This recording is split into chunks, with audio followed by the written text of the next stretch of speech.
My name is Fred, one of the lead paranormal investigators of the YouTube channel Beyond the Walls. I have been super into the paranormal since I was a child. Growing up in a very haunted house does that to you.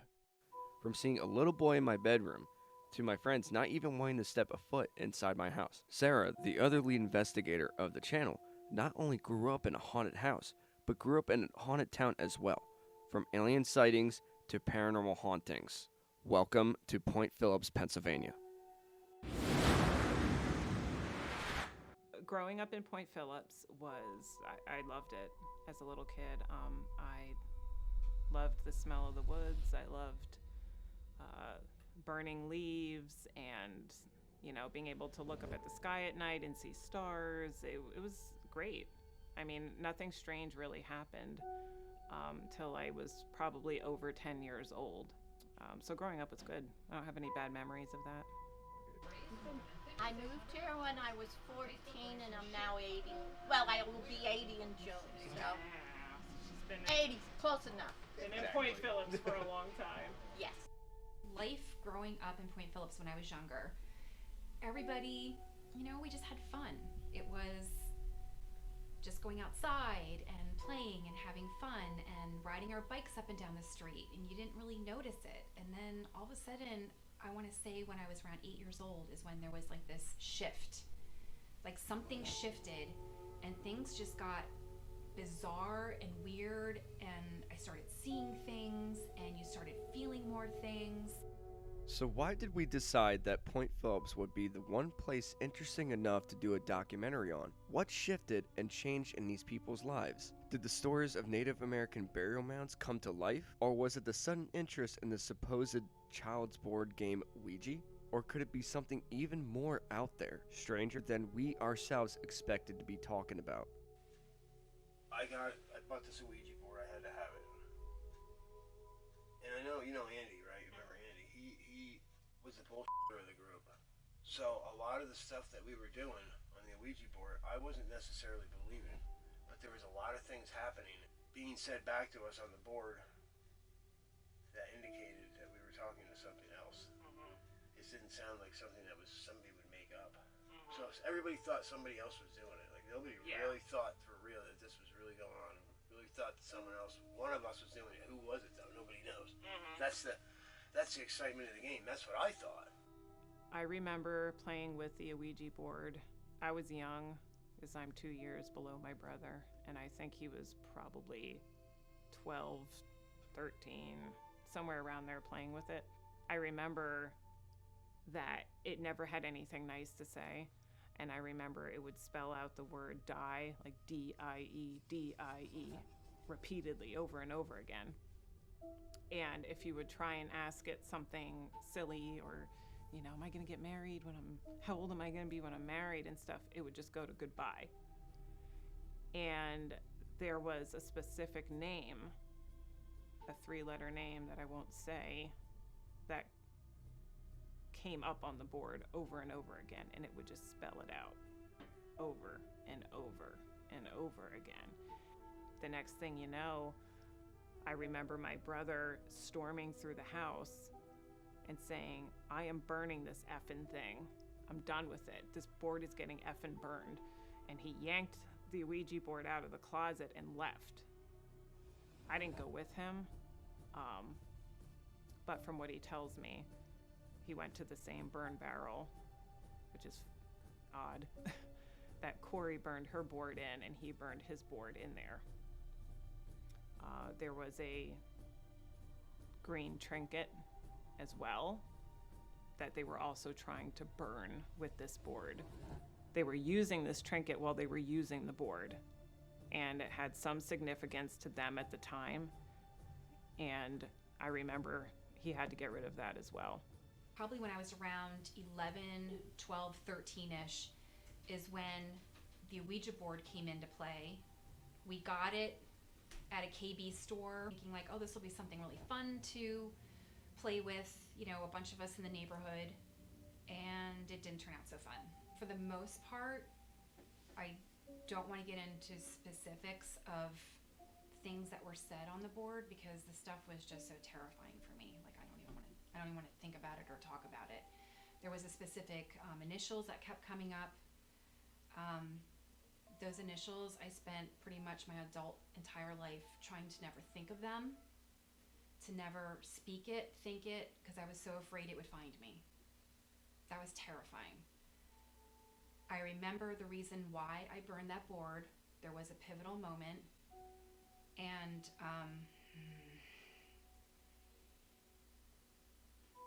it was telling me that it was going to kill me.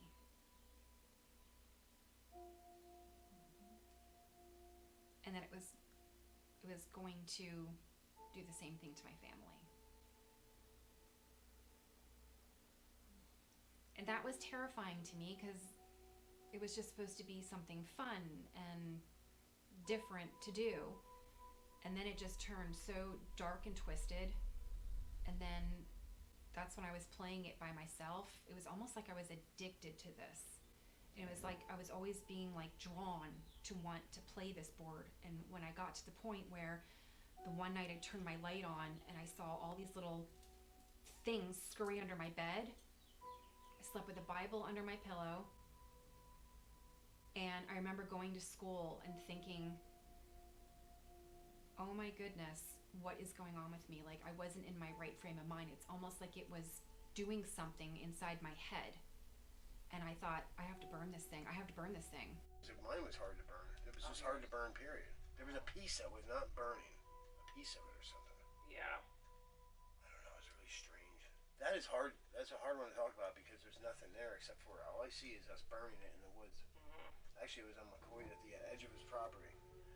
I don't know if it was both of them or if one was done at one time and then she told us about it or if she did it after. I think we did them together. I really think Corey came, talked to us, and I went up and got my thing, and we got rid of the boards. There was a demon by the name of Larks and a demon by the name of Deg. Speaking to us through the ouija board. At the time, we had no clue. I don't know if Larks was a demon. Pretty sure that this Deg guy is. Was that like LARX or LARK? Yes, LARX. Okay.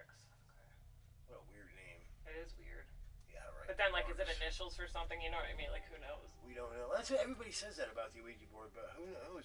Why can't a Ouija board just be it's that simple, like that, direct? Why would an Ouija board screw around? You see what I'm saying? Yeah, I don't know. See, they say no. You know what I mean? Like I'm thinking it's more direct.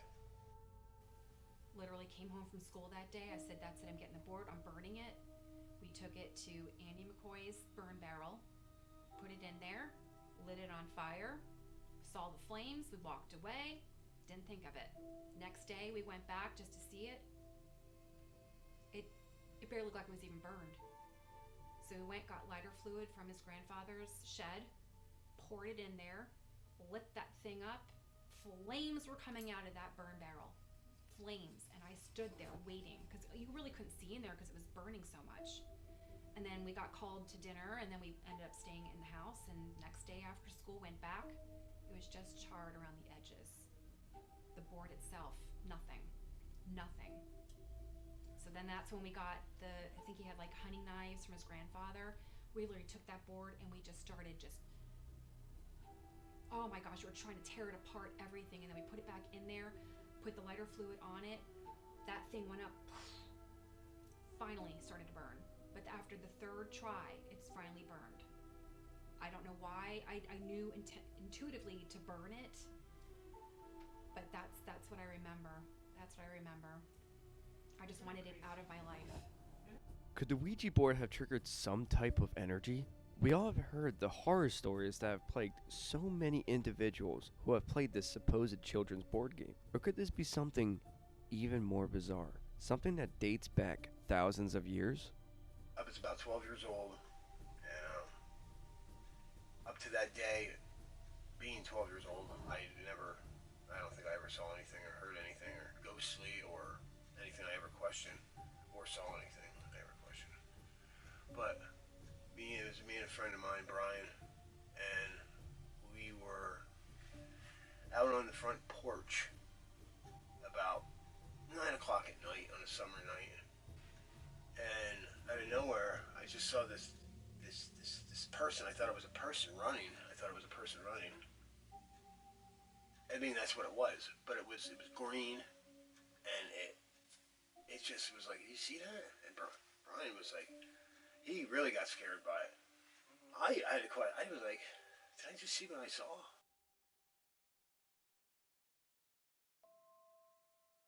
It was night out, either the summer or spring of 1990. I was 14. The shed that's next to it, there was actually there's a side door on the house. Yeah. On the right side. The shed there, we saw like a tall, looked like maybe like an alien or something, and its head was above the shed. Yeah, it was looking at us, and we went inside. I was kind of scared. Can you describe it? I know it's been a while. Not really. I just remember it being tall and green. Maybe that's why I stopped hanging out, like subconsciously. I didn't mean it, but yeah, we stopped hanging out after that. I would never forget it. Yeah. I always thought about it. You know, I wondered what that was, but never looked into it. I didn't get scared about it really. It was weird. It was tall. It had a greenish tint to it. I know it sounds like I'm talking about like Martians coming or something, but it really was like that. It was almost like if you would see, you know, where they always like show the Running Man like through a heat censored camera or something like that. Oh yeah. Like almost that fuzzy, but not that, like, but in a greenish way. Yeah. Like in a real way, with a little bit of. Like something wasn't right. It wasn't different human. colors are different. It was a whole different everything. So, you know, everything about it didn't belong in the picture. Yeah. That's what was really crazy about it. And it's kind of a silly thing if you think about it. It's not really anything that really points to anything, but it is the beginning of when I started, of things I saw. You started to realize something was off. Yeah. The part that I feel that shifted for me was, I remember I was probably around, I want to say 9 years old, and my bedroom was upstairs in the attic, and I woke up one night because I heard like this do do do do do do do, and I remember opening up my eyes, looking at the ceiling, and I heard almost like these like scurrying on the roof, and my instinct thought was, oh my God, they're here for me and I'm not ready to go. And I'm like, why would I even think that? And then I kept hearing things, but it didn't sound like squirrels or anything like that. It actually sounded like feet, like footsteps.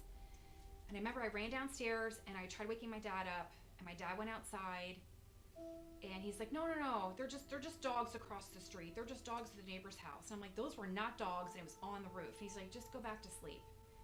And that just always stuck with me all the time, that I knew that there was something there. This was about 5 years ago. Maybe 6. It was the year 2015. I remember it was May or April. It was April or May, because I remember it was springtime. I had always been into UFOs and stuff too. And at the time when this happened, I was heavily into UFOs, watching UFO programs. All sorts of stuff like that. Now, me saying that, a lot of people that would either hear me say that or see me say that might be like, oh, well, that's why you saw it. But you think that I don't think that too? Yeah. And I thought that's the first thing I thought once this thing was above me. So anyway, what happened was, it's about 10 o'clock at night. My friend Matt is over. We're outside having a beer. ABE Airport isn't too far from there. Bath, so you can see the planes circle around. It's a consistent thing on a daily basis to have planes, hear them, see them, different angles, circling, whatever. Yeah, it's in Bath. Right? Higher, lower. I see these lights coming out of the corner of my eye, and I'm not even paying any mind to it. They're getting brighter and brighter, but it was enough light to make me look up finally, and right above me, directly above me, I can't even say how high. This thing was probably about as big as a house. Maybe 2 houses. So it probably had to be about a couple hundred feet up in the air, I want to say. It was triangular shaped. It wasn't a big boomerang triangle shape. It was more of a smaller one.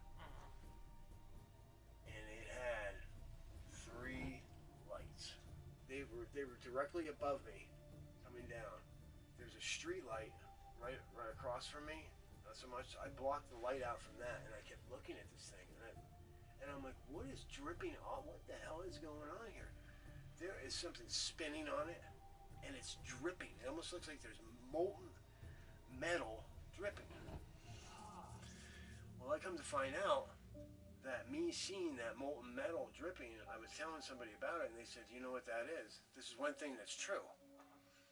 That's radiation. You can see that. You can see that on the space shuttles when they come out of space. You can actually see the radiation. It that looks makes the sense. same way. So that means this thing that was above me just came from outside of the atmosphere. So this thing came from outside of the atmosphere because it's dripping molten metal. So that means it wasn't just cruising around Earth. This thing just came out Something. from way up there, Yeah. because that's where they get the radiation from. Then when they come into our climate, when it gets into the oxygen and all this other stuff, Like our that's atmosphere. how it looks. Then it comes the radiation then turns off and goes into something else. But it'll gives a smearing, blurry, ghostly look like that. Richard told me. So as this thing, again, it was directly above me. I say something to Matt, like, look up, and he's like, I'm not looking up. He said it like he's seen something like this a million times. And then I wanted to have a conversation with him about it, and somehow we didn't have a conversation about it. Then he didn't want to talk about it. So I want to know, what's this guy talking about? What does he know that I don't know? What the hell? Don't look at it. As far as seeing something in the sky, alien, thing like that, I remember coming up Point Phillips Hotel hill, and as I got to the top of the hill, over to the left, I saw this lighted thing in the sky, and I pulled off to the side of the road because my dad always said to me, if you see blinking lights, it's probably just an airplane. And I sat there squinting my eyes, and I'm looking, and I'm like, that's not an airplane. And all of a sudden it just shot like right out, and I'm like, oh my goodness, I just saw that. Like, that just happened. Recently I sat down with my dad and was just kind of sharing him some of the things that we were doing about the documentary, and he shared with me that in their bedroom he remembers waking up one night because there was this really bright extreme light coming through the bedroom window, and he said, when I opened my eyes, he goes, I actually saw 3 beings, and they just, like, it was like the wall in the bedroom wasn't even there. They just like walked right towards him. And he said, I was getting a little freaked out because he said the first thing I thought of was me. He said, I was worried about you. And he said, and I always told you, it just felt like something, there was like this connection with you and I and these alien things. And he said he actually saw that there was like this craft out in the field. And then he said, next thing he knows, he doesn't remember anything. Because that's the only part that he remembers. After that, he doesn't remember a thing. And he woke up the next morning and it was like very hazy, but he remembered it. Could there be a connection between a child's board game, extraterrestrials, and spiritual hauntings? Many believe shadow people appear once a certain door has opened. I was getting out of the shower. There's a hallway. When you walk out of the bathroom's at the end of the hallway, my room was at the hallway at the other end of the hallway. Pretty long hallway, the whole distance of the house, just about. Well, opening the door, looking down, everything was black. Then, even darker than the dark was in the corner of the door, and it looked at me, and it didn't even have eyes, but it looked at me, and it just went like this. Came and went through me. Did you feel anything? Yeah, I felt it go through me. Yeah, because it did. It was like it opened up a cape or something, and it did have a top hat. Was active in the firehouse. So I was going to the firehouse to cook for a wedding. And I was at the end of the driveway when I thought, I forgot my keys for the firehouse. And I've got to have them to get into our storage area, which we called Fort Knox. So I turned around, came back, unlocked the door, came in, and I saw a man. He ran that way. And I said to him, you don't have to run from me. I'm only coming for my keys, which I had hanging on the wall. And I said, then I'm leaving because I'm late for the firehouse. And I turned around and left. So the first recollection I have of anything strange happening was a recurring dream that I would have over and over and over again. And it was my dad in the basement of our house, and he was always working on something, and I would, kind of be walking up behind him. But when he would turn around, it wouldn't be him. It was a different face, and it would have this white hair and almost looked like Michael Myers, like just how he walks fast and sturdy and tall, and he would just start stomping after me, like stomp, stomp, stomp. And sometimes I would wake up before I got out of the basement. I'd start running away, obviously. Other times this would go straight into the backyard, where I'd get out of the basement onto ground, and then I seemed to have leverage, like he couldn't get me, and then I would wake up. But this was repeatedly and over and over and over again. There were several lightning strikes in or near my backyard. We weren't on a mountain. It wasn't a big open field. I don't see the reason why the lightning continued to strike. I remember one incident where me and Chrissy were out back playing, and I don't even know exactly where the lightning hit. I just know that everything got white, like white, and you could feel the heat on your body from the lightning, and we heard a snap, and we ran so fast into the house that we actually lost our shoes, and they weren't flip-flops. Like, they fell off our feet. We were running that fast. It was probably within the next year or two. There was a tornado watch for the area, and so we all went into the basement because we don't normally get tornadoes, so everybody was scared. And I remember we all went into the basement, and my mom asked my brother to go upstairs and shut the one window and grab the cat. It was the window that faced out into the backyard, and he, thank God, moved to the side of the window, and right as he went to close it, lightning came into the house and actually blew out our television. Like, he felt the heat from it. He almost got hit. He was inches away from being hit from the lightning. And there was a couple times that it had hit around that area, and we had to quick come inside. So that was strange. There was a woman, her name was Jo Hodick. She had this really cool setup where there was this huge, witch that she had over this cauldron, and she had this little, it was like a microphone that led into the house, and she would stand out by the window, and the kids would come up, and she would start talking. Everybody would get freaked out, but that was like the big thing. Everybody wanted to go to the witch's house, for trick or treat. And no, it was I remember growing up and just loving my house, and loved being in my house, and didn't think anything of anything until there was a shift. Yeah. Well, I remember at her house that she had some party one night. I don't know if it was a New Year's Eve party or if there was something going on, and she invited a bunch of us over, and I was probably, I don't know, maybe 11, 12, 13, somewhere like around there. And I remember I'm standing in the house, and everybody, there was a bunch of people, and we put all of our coats upstairs in one of the bedrooms. And I came downstairs, I'm standing there, and all of a sudden I see this woman in this red dress just walking down the stairs, through everybody. And I'm standing there, I'm like, what? No one else is seeing this? And I'm like, okay, I'm out of here. I went upstairs, grabbed my coat, and I left. Little things happen off and on. Mm-hmm.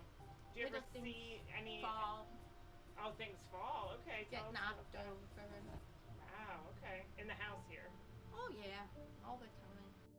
Another time where I felt like I was just put back into my room, sort of, and I just was all of a sudden floating in the room. And I remember looking at my ceiling. I had posters on the ceiling, and I was trying to touch the posters, and my hand was just going through it. And I'm like, what is going on? Why can't I had the outline of my hand, but I could see through my hand, and I couldn't touch things. And then I turned my body around, and I was in my bed, sleeping. I was looking at myself. And it took time, but I slowly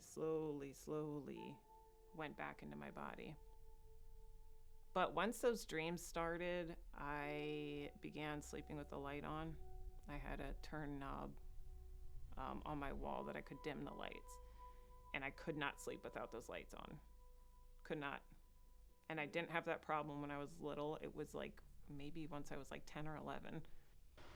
When my mother was sick, she was in that room, and my brother was talking to her.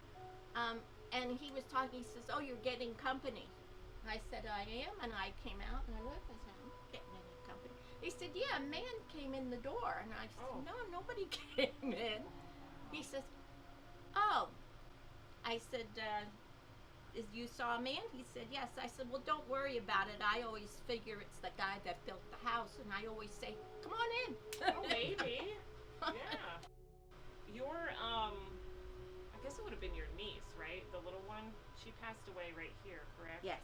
And she just, it was like a crib death type thing? Yeah, they never could decide why she died. She was just about 2 years old. We had borrowed a book from a friend called The Book of Gosha. It was a spell book. It was more for fun. Me and my friend Alan, him and his girl, we were in high school, him and his girlfriend broke up. So, he thought it would be funny to do some spells on her. It was just fun, we thought it was just something like, oh wow, this is what kids do, But it's the stuff we were doing, like, they would ask for certain stuff, we'd have to get certain things like garlic or weird, I don't know, whatever, like different stuff. Yeah. Some of the stuff, we couldn't even do half those spells you couldn't do because you needed like lion's blood or, like just some kind of crazy. Witchcraft stuff. Yeah, that's what it was. It was Yeah. a witchcraft book. But we did some simple spells that were in there. We were doing them. And we did see a black figure in the woods. And things became very morbid. And you could hear it walking. Like in the leaves, like shh. Yep. And we saw in the distance and it was definitely big. I am aware that there were some people in our neighborhood. There was a group of kids that were kind of dealing with, I guess you want to say, spells, witchcraft, things like that. Someone had mentioned they pronounced it Gosha.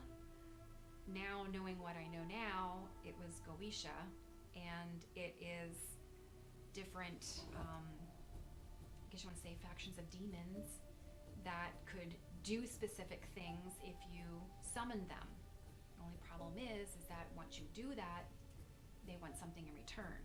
And knowing what I know now, and having them as young as we were, not understanding and comprehending this, it just makes me wonder what was brought forth, because when you think about it, we had a lot of kids that we grew up in, we're not naming any names and stuff like that, but a lot of them, they were in abusive families.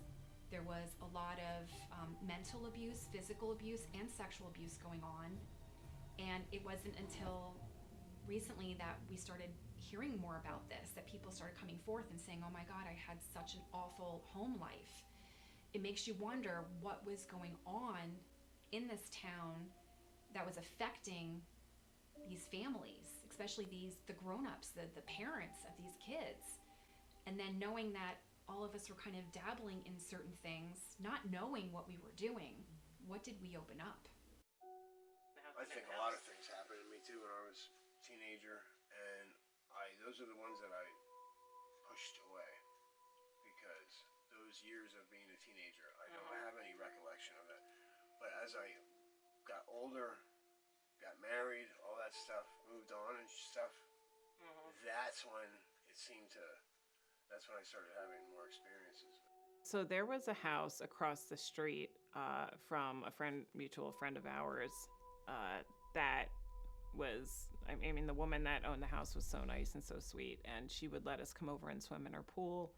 It was a really well kept in-ground pool. She did it for us. I don't think she was ever in the pool. It was just neighborhood kids, come over, swim, do whatever you want. But we didn't really go into her house often. And there was rumors that the house was haunted. You just hear things like, oh, she's got a ghost in there, but I didn't really think much about it. And I remember my friend Kyle and we went inside to get lemonade. She was making lemonade, and we were just sitting there, just kind of waiting, and she's stirring it up. And I turned my head, and there was a hallway there, and I saw this black, it was like half of a body, come out of the hallway, and there was actually a shadow on the wall. I remember the shadow, but there was no legs. And I just remember like waiting to see legs, and then it just zipped back down the hallway. And Kyle and I looked at each other, and I was like, did you see that? You know, and let's get out of here. And we were like, I didn't want to make her feel bad, the woman that owned the house. I didn't want to make her feel bad, so I didn't say anything, but we got our drinks and went back out. I didn't go back in her house after that ever. And I knew then it was haunted. It seems to have changed hands or attempted to change hands a lot over the years. I've driven past it a lot in the past 15 years, and it looks like it was abandoned a lot of the time as well. So it makes me wonder if there's a reason for that. But see, my father always saw things too. Oh, did he? Yeah. Now, he And saw here or down at the old house?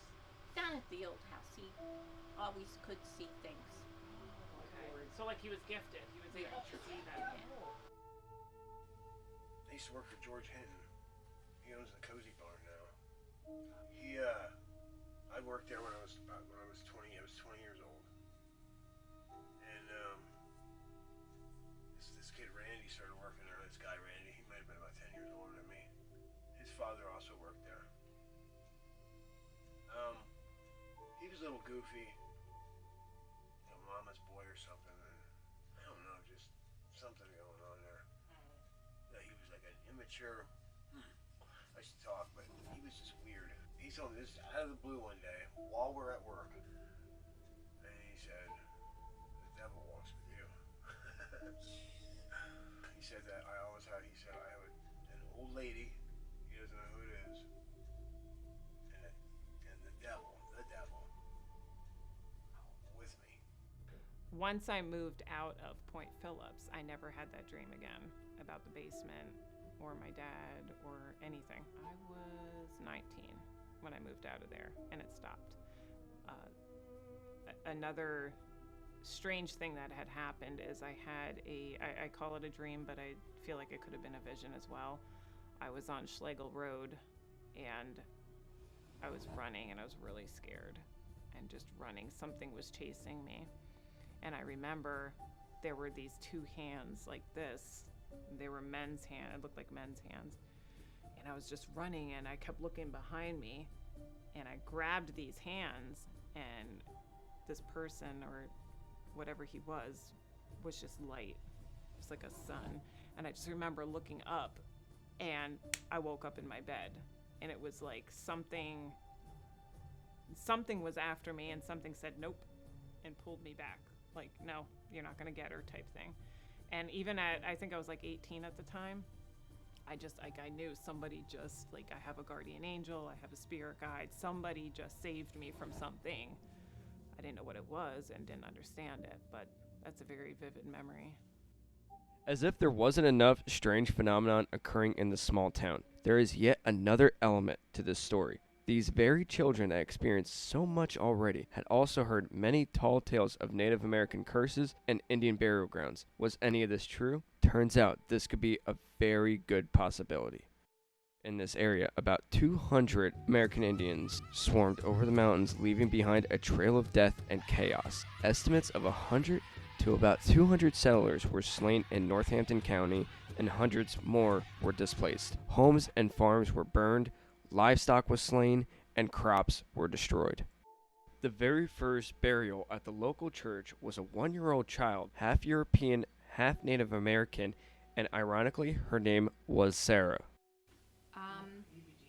Now, I know when we started putting it out there that we were doing this documentary and kind of asking questions and trying to get more people maybe in the neighborhood and in Point Phillips that may have had similar situations and experiences, I did create a Google Doc, and it was just a link that I would send out to anybody. Disappearing chickens, drums playing in the woods, lights in the sky, silhouettes of Indian chiefs and wolves, windows and doors opening and closing themselves. And there was quite a few people on there that they were saying everything from lights in the woods. They were saying that they were hearing like drum beats, Native American drum beats. They were hearing children crying, children laughing, footsteps in the woods in the middle of the night when there wasn't anything there, crazy lights in the sky, not even just in the woods, but in the sky in general. Things kind of happening, all the way to people saying that things were happening in their house. So it just gave us a broader spectrum. Like, this was a lot bigger than just our little tiny little street neighborhood on New Wichenoe Street. This went bigger in the neighborhood, and then that's when we started delving into, okay, well, what about the Native Americans? What is going on with aliens, things like this? And all of a sudden we realized this wasn't just a little, hey, we just opened up an Ouija board and it started happening. This was bigger, that there was like a myriad of things going on all at the same time, and we were all experiencing them quite the same but different aspects of it. So much went into making this documentary. So many stories resurfaced from decades ago. There is so much we cannot see or touch. It almost seems impossible to believe, but it is quite the opposite. We all sincerely hope that we have helped someone who is watching, even if it's just one person who now knows that they are not alone, one person that may have been tormented by the seemingly harmless child's game Ouija, one person that has had a close encounter with the infamous Star People, or any other unworldly creature. In a sometimes close-minded world, we believe you. Thank you everyone for watching.